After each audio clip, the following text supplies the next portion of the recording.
வானிலை ஆர்வலர் திரு செல்வகுமார் அவர்கள் இணைப்பில் இணைகிறார். சார் வணக்கம் சார். இப்ப நம்ம சென்ற வாரம் பார்க்கும் பொழுது ஒரு 28 தேதிக்கு மேல சில இடங்களில் மழை எதிர்பார்க்கலாம் அப்படின்னு பேசியிருந்தோம். ஆனா இந்த வெப்பநிலையானது வெப்ப அலையாக இன்னுமே கூட தொடருக்கான வாய்ப்புகள் இருக்கிறதா சொல்லப்பட்டிருக்கு.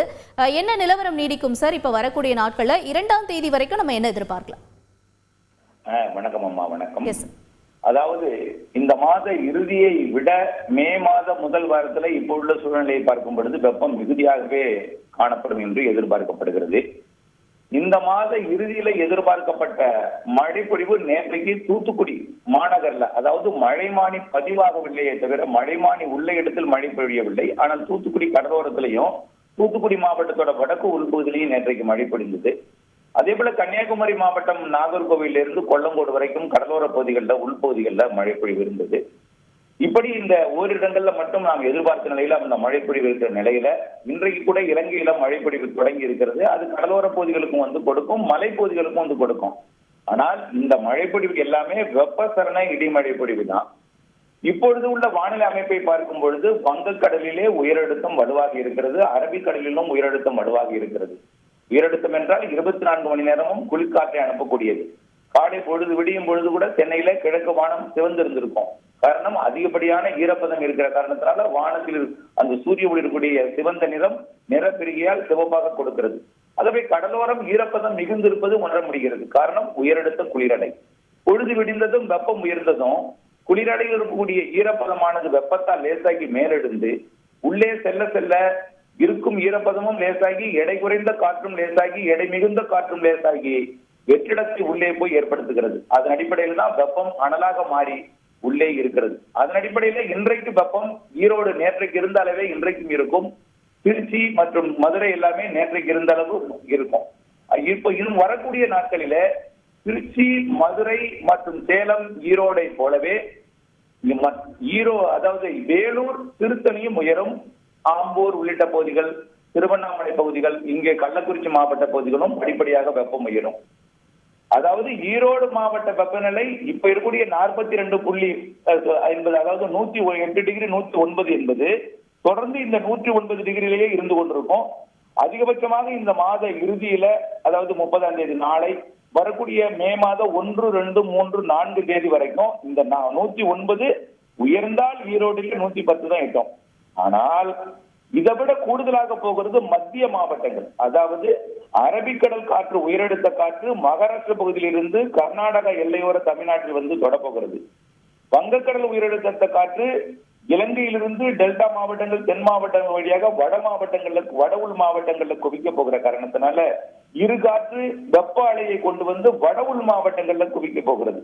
அது இருக்கும் அமைப்பை பொறுத்து ஒரு நாள் திருத்தணி, வேலூர், திருப்பத்தூர் மாவட்டம் மற்றும் கள்ளக்குறிச்சி மாவட்டம், திருவண்ணாமலை மாவட்டத்துல 111 டிகிரி, அதாவது 43.89 வரைக்கும் போகலாம். 44.44 கூட எட்டலாம். அதாவது 112 டிகிரி கூட எட்டலாம்.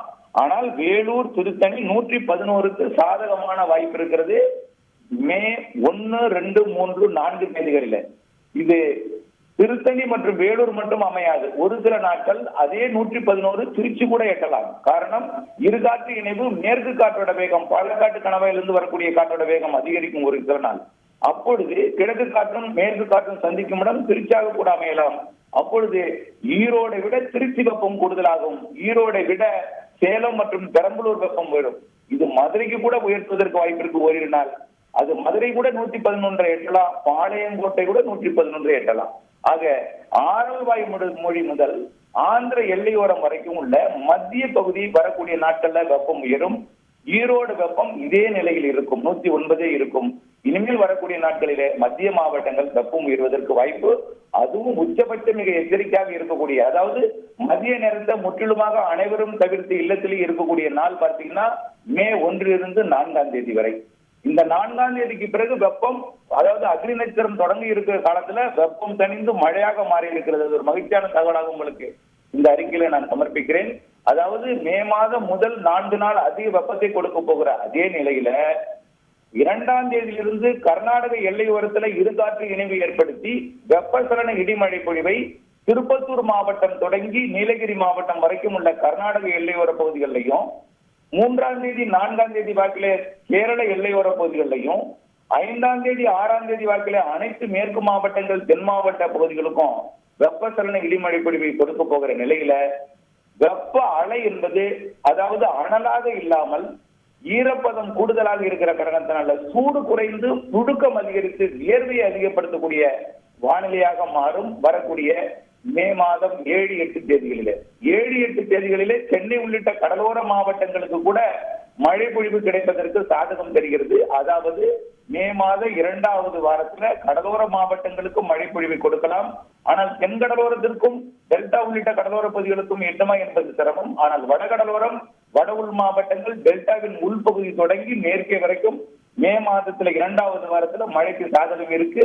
ஆனால் வெயில் 4ஆம் தேதி வரை கொடுத்தாலும் 4ஆம் தேதிக்கு பிறகு இருக்கக்கூடிய வெயிலின் சூடு குறைவாகவும் புழுக்கமும் வியர்வையும் கூடுதலாக இருக்கும். மாலை இரவு இடிமழை பொழிவு தான் தவிர வியர்வைக்கு பின் தான் அந்த மழை பொழிவாக இருக்கும். இதுல மேலும் ஒரு மகிழ்ச்சியான தகவல், மே மத்தியில வங்கக்கடல்ல ஒரு வலுவான ஸ்டார்ம் சிஸ்டம் ஒன்று உருவாகி இருக்கிறது. அது புயலாக மாறி மேற்கு வங்கம் மற்றும் வங்கதேசத்தை நோக்கி நகர்வதற்கு அதிக வாய்ப்பு இருக்கிறது. அப்பொழுது மேற்கு காற்று அரபிக்கடல் காற்று முழுமையாக வங்கக்கடலோரம் வந்து நல்ல ஒரு மழை பொழிவை வங்கக்கடலோரத்துக்கு மே மத்தியில கொடுப்பதற்கு மிக சாதகமாக இருக்கிறது. நன்றி திரு செல்வகுமார் சார், இணைப்பில் இணைந்து இந்த வாரத்திற்கு முழுமையான தகவலை கொடுத்தமைக்கு. செய்திகளை உடனுக்குடன் தெரிந்து கொள்ள உடனே சப்ஸ்கிரைப் பண்ணுங்க.